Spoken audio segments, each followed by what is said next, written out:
트럼프의 미국이란 무엇인가? 우리와 미국의 관계는 어떻게 만들어져야 하는가? 고심이 깊어지는 요즘입니다. 어마어마한 주둔비를 우리 정부에게 요구하고 무자비한 관세 압박에 이르기까지 어지러울 지경인데요. 그런가 하면 이재명 정부를 가리켜 부정선거로 당선된 친중 정부라고 말도 안 되는 주장을 하는 미국 내 극우 인사들이 한국의 극우들과 손잡고 설치고 있습니다.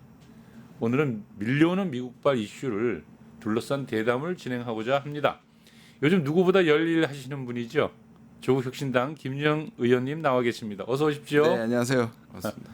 일요일 날 쉬시는데 예. 나오게 해서 죄송합니다. 제가 요즘에 자주 강연을 다닐 기회가 좀 있어서요. 어디서나 가면 제가 김준영 의원님 말씀을 드립니다. 꼭 합니다. 왜냐하면 이 시대에 진짜 애국자는 이런 분 아니냐 이런 얘기를 많이 하거든요. 과분한 사실이죠. 네. 왜냐하면 김준영 의원님 그 국회 발언이나 페북 글을 보고 있다 보면 뭔가 좀 결기를 느껴져요. 결기가 어떤 거냐면 최근에 제가 하나 인용해 볼게요. 페북에 외교부 장관에게 보내는 진심 어린 충고가 있던데요. 관역은 분명 미국 트럼프 행정부인데 엉뚱한 곳에다 화살을 쏘며 국민의 안전과 이재명 정부를 뒤흔드는 선전과 선동에 결코 현혹되지 마십시오. 국민을 겨눈 외부의 압박에 견결하고 당당하게 맞서 나가십시오. 내란을 극복하고 민주주의를 복원한 대한민국 국민만 믿고 가십시오. 뭐 이런 글을 쓰셨더라고요. 네. 이걸 보면서 오늘 꼭 한번 모시고 왜 이런 좀 절절한 심정을 밝히게 되었는지 글을 쓴 배경이 있을 텐데 네. 어떻습니까? 지난주에 이제 저희는 외통위는 두 분의 장관을 하지 않습니까? 월요일 날에는 이제 통일부 정동영 장관 후보자 아직 인용이 안 됐습니다만 통과가 안 됐습니다만 그리고 이제 목요일 날 외교부 장관 조현이고 채택이 됐습니다. 그런데 제가 처음에 외통위와 국회에 됐을 때 처음에 이제 다 인사를 합니다.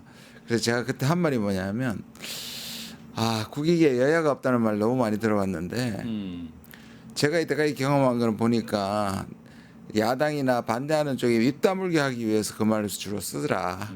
진짜로 여야가 없으면 좋겠다고 제가 좀 당돌한 말을 했었는데요. 예. 말도 안 되게 후보자들을 놓고 저는 아직도 내란 잔당 세력이라고 보는데요. 지금 말씀 인용해 주신 것처럼 지금 한미 간에 어떤 의미에서 상대가 안 되잖아요. 미국은 네. 너무 강하잖아요. 그리고 일방적이고 네. 게다가 우리가 대미 의존도가 높다는 것은 대미 취약성도 그만큼 높다는 얘기거든요. 그렇죠. 그러면 똘똘 뭉쳐서 단결해도 될까 말까인데 네. 아니 전화 통화 좀 늦어졌다고 난리를 피고 예. 정상회담을 한다고 난리를 피고 뭔가 여당의 의원이 미국의 일방적인 것에서 비판을 하면 미국 건드렸다고 또 비판하고 그러니까 화살을 잘못 쏘는 거죠. 그렇죠. 그래서 제대로 예. 쏴라 그랬군요. 그러니까 근데 제가 이렇게 막 말씀하시는 결기 있게 하다 보니까 어떨 때는 그냥 조용히 끝날 수 있는 걸 제가 그냥 시끄럽게 하고 잘난 체하고 뭐 이런 표정들이나 눈을 좀 시선을 받긴 합니다.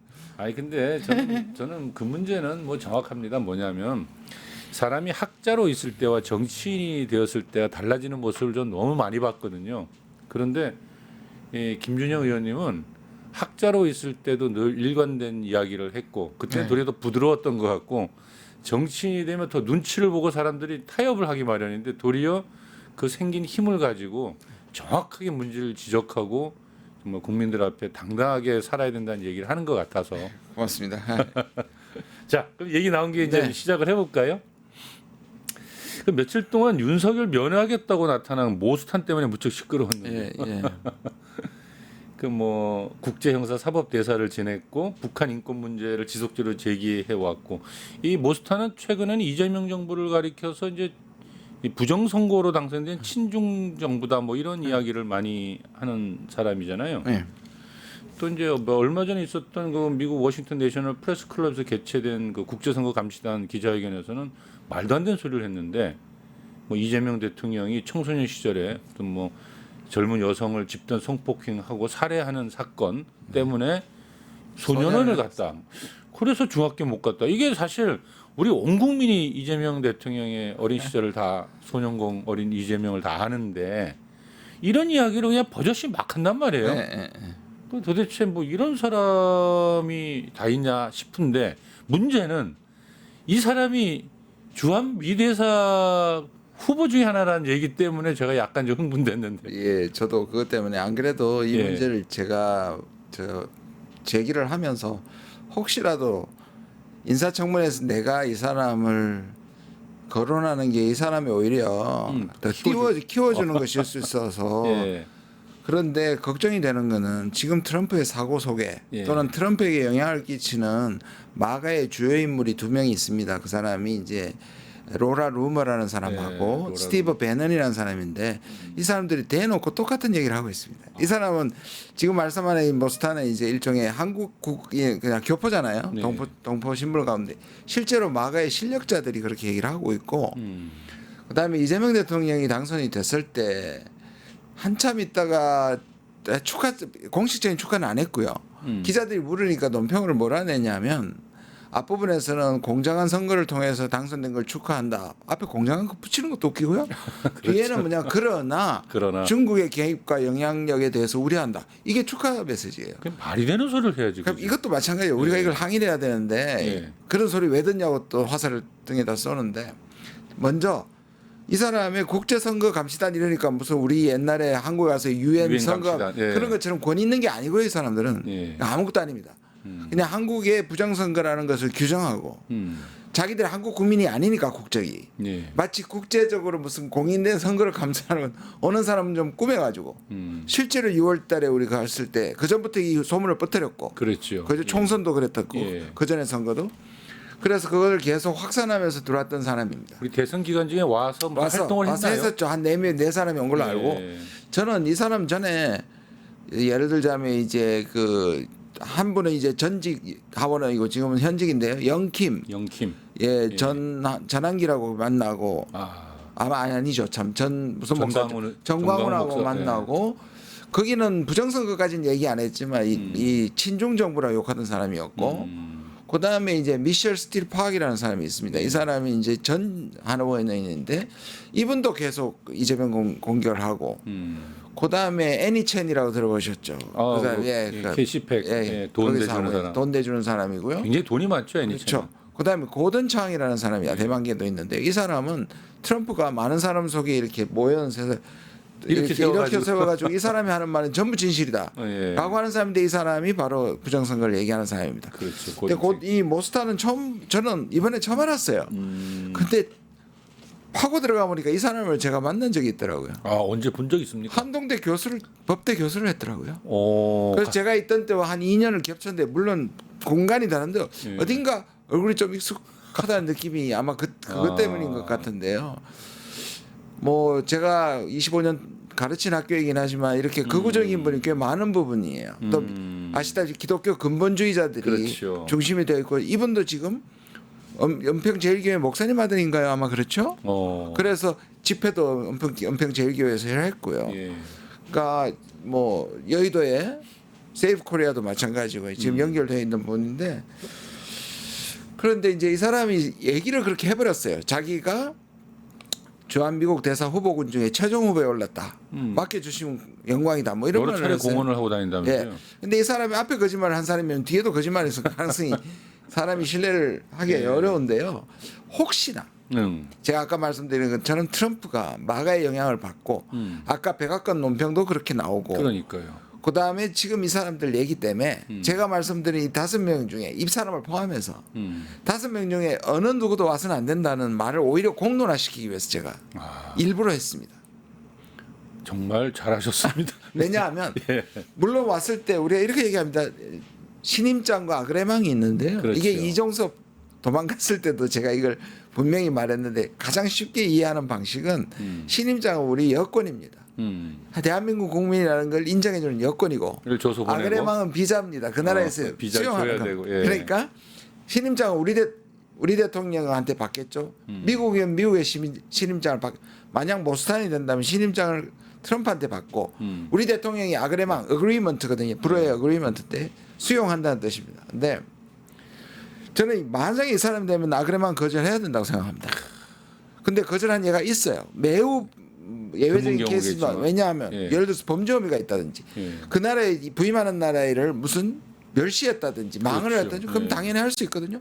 이 사람은 그냥 망을 한 사람입니다. 그러니까요. 그러니까 이재명 대통령 아예 차이나 리라고 부르고요. 그러니까요. 그 다음에 떠나가면서 낙담을 하고 갔습니다. 이재명 정부의 끝이 안 좋을 거라고. 참. 근데 이런 아니 자기가 인정하지 않는 대통령한테 그렇죠. 한국의 대통령이 아그레망을 받을 수 없는 거 그럼 아닙니까? 맞습니다. 근데 그 사태까지 가지 않고 아예 트럼프가 생각도 하지 말라고 제가 지금 얘기하고 안 보내는 게 더 낫죠. 그러니까 아그레망이라고 하는 건 이제 영어로 어글리먼트면은 네. 동의란 뜻이니까 네, 네.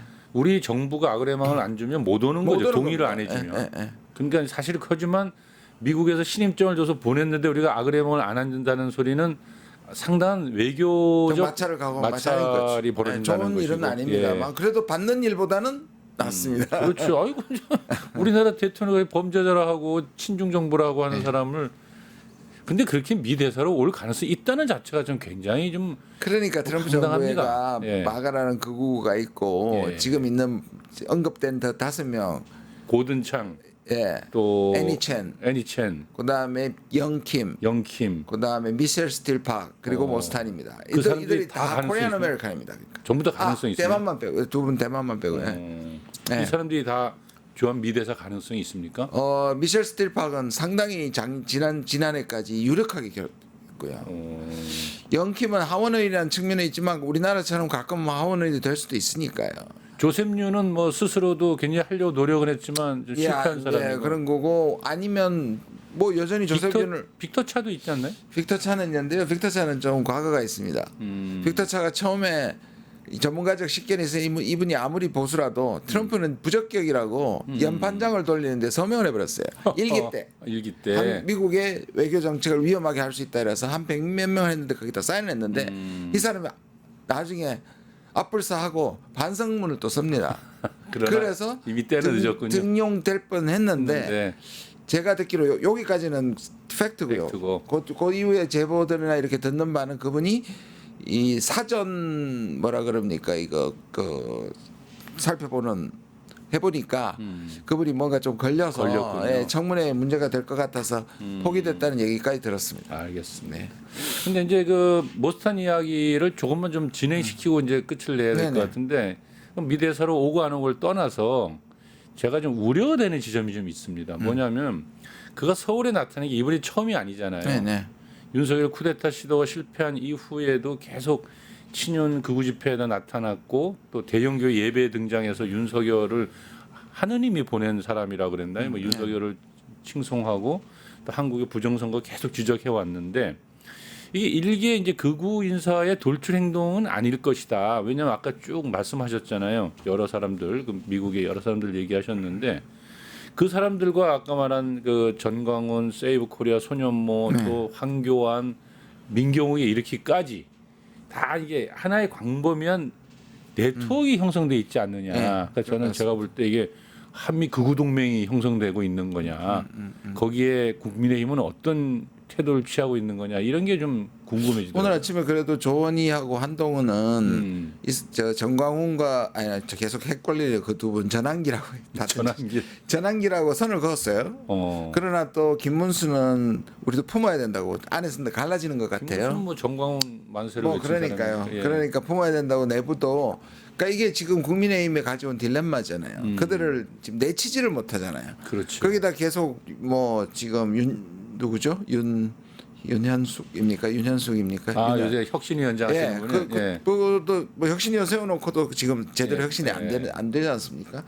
그래서 저는 이 두 가지로 봐. 일단 위험합니다. 왜 위험하냐면은 극우 동맹 이게 사실은 저는 외환 유치라고 생각합니다. 아 이게 외환 유치다. 외환하고 외환 유치를 정확하게 보면 외환은 그러니까 저걸 끌어들여 가지고 우리를 그러니까 저걸 자극하거나 끌어들이는 걸 다 포함하지만 외환 유치는 통모를 해야 됩니다. 다시 말해서 저 갖고 공모를 해야 돼요. 공모해야 되죠. 그러니까 물론 미국이 저건 아니지만 외국 세력과 하면 이게 정말 새로운 외환 유치거든. 그렇죠. 통모가 되어 있다면 이분들은 한국에 대한 그게 없지 않습니까? 이 사람에 대해서 형사처벌이라는 게 결국 허위사실 유포라든지 또는 출국금지 정도인데 내부에 있는 사람 그래서 이 사람들의 네트워크와 이걸 이용하는 거고 또 하나는 이거는 이제 우리가 우려하는 쪽으로 이 사람들의 영향력이 커지는 것 같은 느낌이 받는데 반대쪽에서는 이제 그만큼 쪼그라든 거예요. 방법이 없는 거예요. 무슨 말씀이냐면 한국이 이제 다 제자리를 찾아가니 예. 이 사람들 속에 이 허상이 남는 거죠.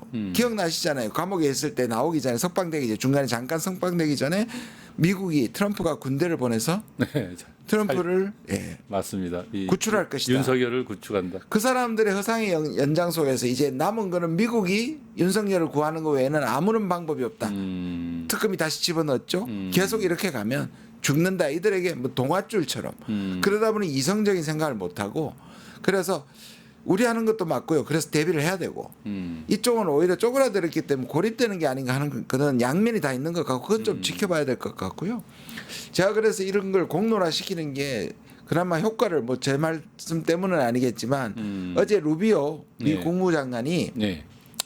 미국에 있는 세계 공관에 보내서 정말 필요한 경우 절박한 경우가 아니면 다른 나라 선거 결과에 대해서 논평하지 마라. 입 다물라. 라고 좀 공문을 보냈습니다. 아, 우리 한국을 좀 가리켜서 한 얘기 같다는 느낌은 탁 그리고 주는데. 계속 우려와 비판을 듣고 있겠죠. 예. 그러니까 이 일이 커지는 걸 원하지는 않겠죠. 그러겠지요. 그러니까 아무튼 한미 극우 동맹은 현재의 그 트럼프 주변에 있는 극우 세력들이 로라 루머를 비롯한 네. 이런 사람들이 그 마가 진영의 네. 그 대표님 인물들이 영향을 미치고는 있지만 루비오를 비롯한 미국의 실질적 정부는 그 한미 극우 동맹을 그렇게 썩 또 지지하는 것도 아닌가 보죠. 아직은 아닌 거죠. 근데 워낙 트럼프가 압도적이니까 난 예. 저는 혹시라도 그때 그 여러 명을 그 모욕했고 남아공 불러가지고 예, 예, 맞아요. 그래서 우리 대통령 부르고 당신 옛날 부정선거했잖아. 부정선거했다며 그런 식으로 나올까봐. 그러면 아이고. 또 여기 그구들은 봐라. 난리가 나겠죠. 트럼프가 이거는 증언했다, 공인했다 이렇게 할까봐요. 그러니까. 그런 걸 그러니까 외교는 모든 걸 가장 최악을 준비하는 거니까 이런 부분에 대해서도 좀 경각심을 가졌으면 좋겠다는 뜻이었어요. 알겠습니다. 예. 그동안 뭐 트럼프 대통령이 하도 이 시시때 때마다 이상한 얘기를 많이 하다 보니까 온갖 걱정이 사실 됩니다. 전 정상회담 할 때 정말 그런 생각지도 못한 이야기를 끄집어낼까봐 많이 걱정이 좀 돼요. 그리고 보시면 제가 왜 화살이 중요하냐면 예. 트럼프의 협상의 달인이 예. 그리고 미국은 모르겠습니까? 이재명을 흔들려면 한국 내에 보수를 동원하는 거겠죠. 그렇죠. 그러니까 의도적으로라도 그런 얘기를 해서 할 수 있겠죠. 이재명의 입지를 약하게 해서 협상에서 굴복시킨다. 그건 너무나 상식적인 합리적인 의심이죠. 그렇죠. 예, 알겠습니다. 이제 그 모스탄 얘기로 너무 많은 시간을 발휘했는데요. 예, 최근에 가장 이제 핫한 또 이슈를 좀 다뤄야 될 것 같습니다. 트럼프 얘기인데요. 네. 7월 8일 날 그 강요회의를 하면서 한국은 많은 돈을 버는 나라다. 네. 이런 얘기를 했고 그런데 군사비는 너무 적은 금액을 지불한다 하면서 이제 100억 달러의 주한미군 방위비 분담금 뭐 다른 말로 하면 주둔비인데 지금 사실 1조 5천억 정도로 합의되어 있는데 네. 갑자기 거의 10배 정도로 돈을 내놔라라는 얘기를 했단 말이죠. 저는 트럼프는 두 가지 구별 못 한다고 보는데요. 네. 이게 주둔비가 있고 방위비가 있습니다. 그죠? 예. 방위비는 예를 들어서 지금 나토가 계속 5%라는 건 그게 그 나라의 국방비이기도 국방비입니다. 하고 동시에 나토의 분담금이기도 합니다. 따로 아니 그 자체가 다 포함한 거란 말이에요. 예. 내는 방식이 아니라 이제 같이 그걸 구성하는 방식이니까. 근데 이 소위 말하는 주둔비라고 얘기하는 전 세계에서 내는 나라는 세 나라밖에 없어요. 그렇죠. 독일, 한국, 일본입니다. 독일도 내지 않습니까? 독일 내는데 그러니까 세국 세 나라. 세 나라. 근데 예. 독일은 엄격하게 얘기하면 시설만 제공합니다.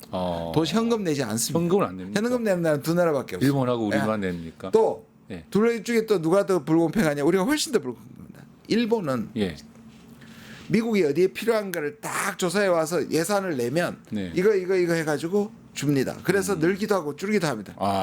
우리는 매년 그런 거 올라가잖아요. 그냥 딱 총액만 넣고 예. 계속 올라가기만 합니다. 그리고 협상을 그런 식으로 합니다. 그래서 작년 한 해 은행에 잠자고 있는 돈이 9천억이었습니다. 불용액이 그러니까 다 못 쓴다는 거예요. 그 1년치를 못 쓰고 안에 넣어놓고 있는 거예요. 9천억. 그럼 거의 1조 가까이 안 썼단 예, 말이죠. 그리고 그게 수백억 이자가 발생해요. 그런데 이게 우리나라 시중은행에 있는데 그 이자 처리를 어떻게 하는지 아무도 몰라요. 아이고.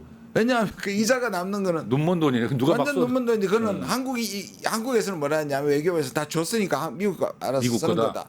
미국은 그 받은 거는 9천억이란 말이에요. 예. 그 돈을 어떻게 쓰는지 모르는 거예요. 모르고 다 쓰면 발생 안 하는 돈이에요. 불용액은 원래 반환해야 되지 않나요? 일본은 그래서 아까 일본식으로 하면요. 예. 매해 남는 예. 돈이 돌아오는데. 다시 그러니까 일본으로 일본 돌아오는데. 돌아갑니다. 근데 우리는 이것도 안 되어 있어요. 그럼 그냥 미국에 아무 뭐 근거도 없는 돈이 막 쌓이고 있는 건데 근데 그 돈을 갖다가 13조를 내놓으면 1조 5천억도 못 쓰는데 미국이 어. 왜 못 쓰냐면 예. 그게 이유가 있습니다. 이 트럼프가 이해를 하든 못하든 숫자가 중요한 사람이니까 거기가 가장 많이 들 돈이 뭐냐면 우리가 미국의 무기는 따로 사잖아요. 그럼 미군의 무기와 미군의 인건비잖아요. 그러니까 미국 군이 들고 있는 무기하고 네. 미군이 쓰는 무기하고 미군이라는 데 인건비를 내면 그 돈은 100억 불까지 가요. 그런데 미국 법에 한국이 예. 미군의 월급을 줄 수는 없어요. 그럼 그럼 이 용병이 되기 때문입니다. 한국에 용병 되는 거죠. 그럼 거꾸로 우리가 파격적인 제안을 해서 그러면 우리가 우리가 한 10,000명 우리가 우리 예하부대처럼 썩게 우리가 부대 라고 하면 미국 못 받습니다. 그렇죠. 그럼 말이 안 되는 거죠. 그러니까 그러면 지금 현재 1조 5천억은 어디에 주로 쓰인다는 돈이죠? 옛날에 이게 거의 90%가 거기 일하는 군속들이 있죠. 한국 스태프들 안에 들어가서 일하는. 그래 이거는 우리한테도 그렇게 나쁜 건 아니었어요. 예. 근데 점점 줄어들어서 60%가 아직까지 한국인 그 군속들의 월급이고요. 예. 그다음에 시설비 안에서 사용하는 운영비 예. 일부에 그러니까 주한 미군 안에서만 쓰는 운영비인데 예. 미군 전체를 운영하는 게 아니라 그런데 그 돈을 다 못 쓰는 거죠. 그러니까 인건비는 다 쓰죠. 다 소진이 됩니다. 근데 이 부분을 못 써요. 그리고 결국 지금 있는 것 중에 소진을 못하는 게 미군 운영에 관한 거예요, 결국. 아이고 이게 관항목이 딱 정해져 있기 마련인데 돈이라는 네, 것이 네. 미군들의 그 인건비를 줄 수는 없다면 그럼 13조씩 14조 올려가지고 어디다 쓰겠다는 거예요? 지금 법상은 올리지도 못하고요. 올리지도 못하고. 그러면 이게 소파라고 한미 행정협정에서 결정하잖아요. 예. 그러면 이것도 다 바꿔야 되고요. 다 바꿔야죠. 다 바꿔야 됩니다. 국제간의 매증 조약 그다 법률인데 그것도. 그럼요. 예. 그거 바꿀 때도 아까 말한 것처럼 바꾸면 그러면 어떻게 할 거냐? 미국 용병을 할 수도 없고 예. 미국이 다 쓸 수도 없는 돈을 어떻게 할까? 할 수 없습니다. 이거. 어쩌자고 자꾸 근데 그런 얘기를 해요? 그럼 트럼프는 그래서 이걸 이쪽에 모욕하는 거죠. 그러니까 한국을 모욕하는 겁니다. 뭐라 그랬냐면 일기 때 그런 얘기 했었잖아요. 한국에서 방위비 분담금을 내는 것은 뉴욕에서 월세를 받는 것보다 쉽다 네, 그랬죠. 더 쉽다 그랬죠. 예, 그리고 머니머신이라고 얘기했잖아요. 그러니까요. 그러니까 이게 자기가 이 정도로 받아올 수 있다고 얘기하는 자랑용인 거죠. 그리고 또 거짓말했잖아요. 자기가 한국한테 50억 불을 받아냈는데 그 거짓말입니다. 협상하다가 협상 안 하고 넘어간 게 떨어진 건데 바이든이 다시 되돌렸다 그랬어요. 아이고 참. 입만 떼면 거짓말. 입만 대면 거짓말인데 그분 거짓말하는 것 중에 제가 가장 황당한 거는 맨날 4만 5천 4만 5천 명이라고요. 왜 그래요? 아니 다 뻔히 아는데 숫자가 네. 일부러 그러나요? 미국 국방 수권법에 아예 2만 8천 명인 수준이라고 되어 있는데 되어 있는데 알면서 그잖아. 예, 이거는 뭐 의도적이라고 보는데 많으니까 많이 내라고 얘기하는 거죠. 부풀리는 거죠. 그래서 그것도 마찬가지입니다. 우리가 그때 한번 잠깐 얘기했는데 해공군으로 바뀌고 줄여라. 우리가 겁낼 게 아니라 한 5, 6천 명 뭐 한 10,000명 보내라. 그러니까 지금보다 더 줄여라. 오히려 그렇게 역제한을 할 필요가 있는 거죠. 그런데 말이죠. 트럼프가 그렇게 그 얘기를 하고 난 다음 날 이재명 대통령에게 8월 1일부터 상호관세 25%를 부과하겠다라는 얘기를 했단 말이죠. 그러니까 제가 보니까는 100억 달러 딱 던져놓고 바로 다음 날 25% 얘기하는 거 봐서는 진짜 그야말로 이제 이 방위비 증액과 관세를 묶어가지고 일괄 타결하는 이제 원스톱 쇼핑 뭐 이런 걸 하겠다는 거 아니냐 뭐 이런 또 시각도 있어요. 네. 뭐 트럼프는 그 모든 수단을 다 이용해 가지고 다 받는 건데요. 근데 이제 미국의 원스톱 쇼핑하고 한국의 패키지는 좀 달라요. 다르다. 예, 그래서 저는 인사청문회도 저는 반대를 했습니다. 패키지 딜은 조현 장관이 이제 패키지 딜을 하겠다 그러고 자기가 장관 당선되면 바로 미국 날아가겠다는데 제발 하지 말라 그랬어요. 저는 왜냐하면 이 패키지 딜을 가지고 있는 우리의 환상이 뭐냐면 예. 지금 말한 것처럼 방위비를 좀 올려주면 관세를 내려준다는 거잖아요. 그러니까. 트럼프는 그렇게 안 합니다. 절대 그럴 리가 없죠. 예, 이쪽에서 약함을 보이면 저쪽에서 더 압박하는 게 트럼프란 말이에요. 그러니까 트럼프 원스톱은 뭐냐면 예. 원스톱으로 다 받겠다는 뜻이지 우리 패키지들과는 달라요. 그럼 우리 트럼프가 패키지 제일 싫어하는 말이 뭐냐면 예. 윈윈이에요. 윈윈. 윈 루즈가 돼야 돼요, 그 사람은. 예.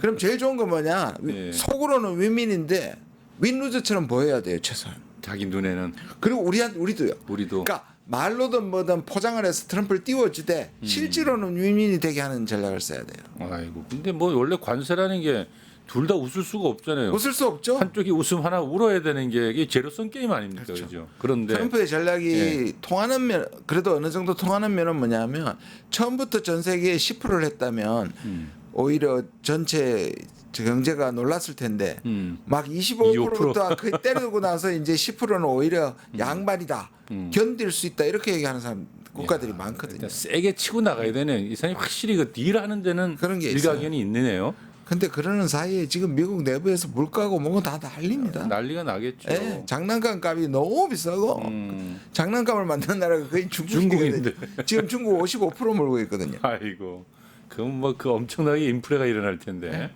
근데 그 의원님이 아까 말했던 이제 관세와 이 방위비 분담금과 이런 문제를 다 일괄해서 묶어서 타결하는 것은 바람직하지 않다. 다 따로따로 떼내야 되겠네요. 그러니까 저는 이런 거예요. 원슈타피 샤핑을 동시에 할 수 있죠. 그러나 이걸 연계시켜서 내가 이걸 조금 해줄 테니까 그게 패키지들이죠. 그러니까 아까 말씀드린 것처럼 그렇게 하면 안 됩니다. 하나하나 우리가 가지고 있는 레버리지와 싸워야 되고요. 관세는 기본적으로 내가 그때도 그런 말씀을 드렸는데 일종의 기대 관리를 좀 해야 됩니다. 뭐냐면 국민들한테 10%는 지금 어쩔 수 없잖아. 예.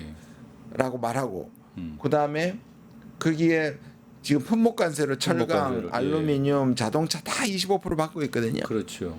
그러면 우리가 최악의 경우 25%를 받는 거잖아요. 예. 그러면 실제로는 이미 10%는 변할 수 없는 거 15%에다가 예. 우리 품목관세 중에 자동차, 철강 이쪽은 우리가 아주 강점을 가지고 있는 국기들 이미 자동차가 수출이 줄고 있거든요. 그렇죠. 근데 다행히 한국 자동차가 가지고 있는 이 장점 때문에 다른 지역에서 올라서 미국은 폭락했는데 전체적으로 2% 상승했다고 들었어요.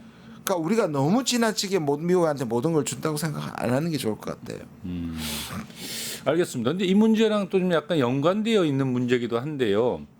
사실 그 전략적 유연성과 이제 작통권 문제, 또 이런 그 방위비 문제 이런 것이 지금 어찌 보면 상당히 좀 묶여 있는 네, 것 같습니다. 근데 사실 이제 그 브런슨 조한 미군 사령관이 이 원래 그 미군 자체가 28,500명 중에서 약 4,500명 원래 기동군이잖아요. 스트라이크잖아요. 네, 네. 근데 그 원래 기동군만 빼고 나머지는 원래 이제 주한미군의 붙박이라고 사고를 하고 있었는데 이게 이제 전략적으로 보면 전체가 다 이 북을 억지력으로만 존재하는 게 아니라 역할을 바꾸겠다는 거잖아요. 지금 전체 인도태평양 전략에 활성화시키겠다. 한마디로 이제 전략적 유연성인데 이 문제랑 지금 우리 이제 이재명 대통령의 원래 공약 중에 작통권 환수 문제가 있지 않았습니까? 그러니까 작통권의 문제 그리고 이제 여기에 따르는 또 어떤 주둔비의 문제 이게 지금 어쩌면 전부 다 연결돼 있습니다. 얽혀 있는데 이 패키지 딜 얘기가 나올 때 이런 것들이 전체가 다 함께 좀 묶여서 사고하고 있지 않을까요? 조금 복잡해서 우리 정치자분들 이해가 좀 쉽지는 않을 텐데요. 네, 좀 쉽게 좀 한번 설명해 볼까요? 일단 트럼프는 주한미군 철수하거나 또는 돈을 더 받기를 원하는 게 트럼프의 모든 거라고 보시면 돼요. 그러니까 트럼프는 뭐 여기 한국군이 주한미군이 뭐 기동군하고 뭐 중국 견제하고 이따위는 별로 관심이 없어요. 아 트럼프는 관심이 없습니다. 그럼 이거는 뭐냐 군부들이 얘기하는 거예요. 군부의 브런슨 같은 군부가 아주 간단하게 하면 네. 이 군부들은 한국 주한미군 철수하면 큰일 난다고 생각하는 사람들. 한미동맹 끝나면 오히려 큰일 난다고 생각합니다. 예. 왜냐? 미국은 점점 약해지고 너무 멀리 있고 예. 중국이 저렇게 부상하고 러시아와 저렇게 되면 결국 미국의 전략에 한국과 일본은 너무너무 중요한 전략이 되는 거예요. 예. 그런데 트럼프가 자꾸 철수하겠다. 한미동맹 저렇게 취급하는 걸 내심 굉장히 불안해합니다. 그러면 근데 왜 동시에 하느냐? 그러니까 철수를 가지고 분담금을 가지고 하는 것은 트럼프고 그 사이에 자꾸 뭐라고 하냐면 한국군을 전략적 유연성을 통해서 바꾸고 싶어 하는 거예요.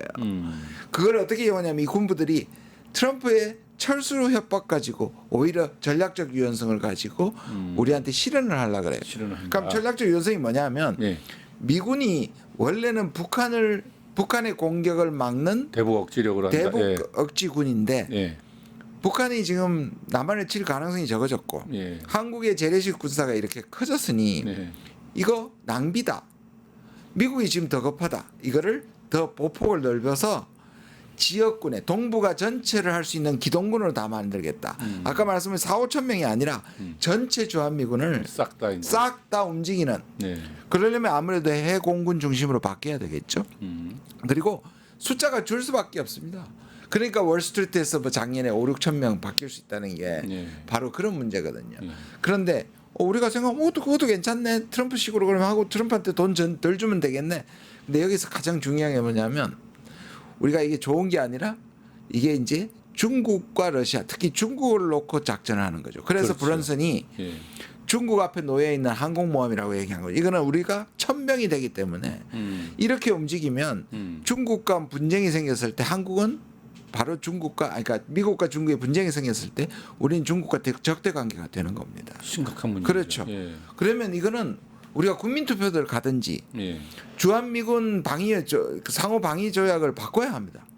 왜냐하면 주한미군의 성격이 전략적 유연성 그러니까 뭔가 긍정적인데 미국이 기가 막힌 걸 사실은 단어를 뽑은 거예요. 유연성이라고 유연성을 부여한다는 거잖아요. 예. 근데 그 유연성이 우리한테는 완전히 끌려 들어가는 그렇죠. 미중 문제에 끌려 들어가는 거죠. 그러니까. 그러면 이것 때문에 제가 낸 게 이제 대만 유사시에 한국이 불개입 촉구 결연이었습니다. 뭐냐하면 미국 군부는 이미 대만에 문제가 생길 때 주한미군도 들어가지만 한국도 일본도 다 들어가야 된다고 아예 얘기하고 있거든요. 네.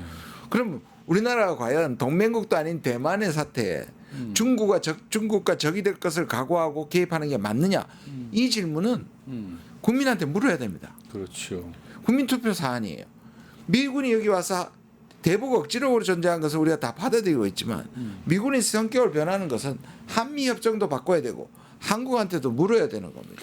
저는 반대입니다. 전략적 유연성 문제를 이렇게 심각한 문제인데 이것을 그럼 쉽게 받아들일 수 있는 문제가 아니라는 거 아닙니까? 예? 그렇죠. 근데 이걸 막 지금 미국은 추진해 가고 있는 거 아닙니까 지금 현재? 그렇죠. 네. 그래서 제가 먼저 이제 해법부터 먼저 말씀드리면 트럼프와 이 군부 사이를 이간질해야 됩니다. 어떻게 트럼프는- 하면 되네. 트럼프는 오히려 제가 그때도 한번 말씀드렸는데 천하 3분직이라고 말씀드렸습니다. 네. 뭐냐하면 미국의 이익만 된다면 유럽은 러시아 떼주고 예. 아시아는 중국에 떼줘도 괜찮다고 생각하는 세계관을 갖고 있어요. 마가도 그렇고. 오. 그러니까 이란에 때렸을 때 반대했죠. 지금 마가들은 오히려 여기에 들어가는 또 우크라이나 다시 도와준다니까 마가에서 또 불만이에요. 도와주지 말라는 거예요. 아. 그런데 군부는 달라요. 이 군부는 바이든 때부터 지금까지 일관돼 중국을 있네. 지금 막지 않으면 미국 망한다고 생각하는 사람들이에요. 지금 트럼프를 이용해서 밑에서 숨어 있지. 트럼프도 중국 주정론을 많이 주장하지 않습니까? 그렇죠. 예. 트럼프도 중국 싫어합니다. 예. 기분 나빠하고. 그러나 결사항전을 모든 걸 또해서 중국을 뭘 희생해도 중국을 막아라 이게 아닌 거죠. 아니다. 예. 그럼 천하 3분지계는 어떻게 나눠지는 거죠? 그러면 천하가 그러니까 유럽, 러시아, 유럽과 아시아와 미주 대륙이죠. 미주 대륙 예. 그렇게 천하 3분지계로 3분지기로 해도 괜찮다고 생각할 정도입니다. 그러면 이게 오늘 굉장히 중요한 말씀하셨는데 트럼프의 미국과 이 군부의 다릅니다. 미국은 예. 분명히 지금 노선이 같지 않다. 같지 이렇게, 않습니다. 같지 않다. 예.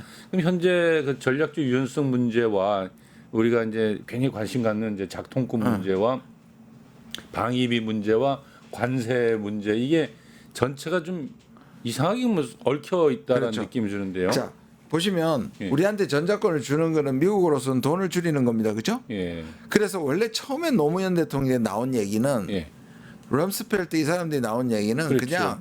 그냥 떼줬으면 좋겠다는 거였어요. 그랬죠. 그런데 어느 순간에 미국이 저 세계 전략에서 자기들이 부족함을 느끼니까 한국이 전략적으로 중요해진 거예요. 그다음부터는 전차권을 안 주기 시작했어요.